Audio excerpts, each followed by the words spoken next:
আজ শহীদ বিমল সিনহার 29তম শহীদা দিবস। 1998 সালের এই দিনে সন্ত্রাসবাদীদের গুলিতে প্রাণ হারিয়েছিলেন ত্রিপুরার তৎকালীন স্বাস্থ্যমন্ত্রী। আজ আগরতলার মেলার মাঠ স্থিত সিপিআইএম রাজ্য কার্যালয়ে যথাযথ মর্যাদায় দিনটি পালন করা হয়। উপস্থিত ছিলেন বামফ্রন্টের নেতৃত্বরা। সময়টা ছিল 1998 সালের 31শে মার্চ। সন্ত্রাসবাদীদের সাথে আপোষ না করার মাসুল দিতে হয়েছিল তৎকালীন মন্ত্রী বিমল সিনহাকে। আজ সেই স্মৃতি বিজড়িত দিনটিতে আগরতলার সিটি অফিস তথা রাজ্য কার্যালয়ে আয়োজিত হয় বিশেষ স্মরণ সভা। শহীদ বিমল সিনহার প্রতিকৃতিতে পুষ্পার্ঘ্য অর্পণ করে গভীর শ্রদ্ধা জ্ঞাপন করেন দলের নেতৃত্বরা।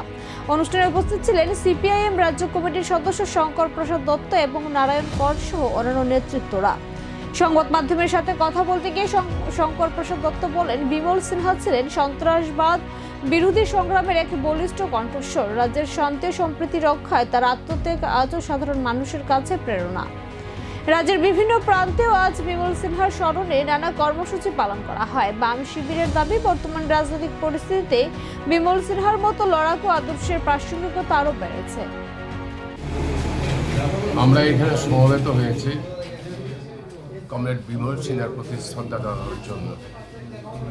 ত্রিপুরার মানুষের কাছে এটা সবারই জানা যে 1998 সালের ঠিক আজকের এই দিনে 31শে মার্চ কমলপুরের আবাঙ্গা নদীর তীরে কমরেড বিমল সিনহা এবং তার ছোট ভাই বিদ্যুৎ সিনহা শহীদের নৃশংস গুলিতে আত্মবলিদান করেন।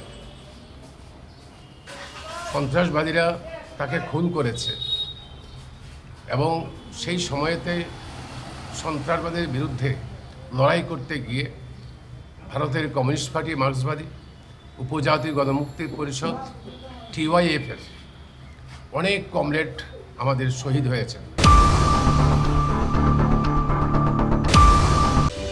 जों तिप्रामथा महाराज नेतृत्वे फाइमानि आगोलाव खम्बो स्कुल ब्लाइ दिमान बारि थांखा हस्टेलनि इनटेक केपासिटी अनेक गोबां बारि रय मा थांखा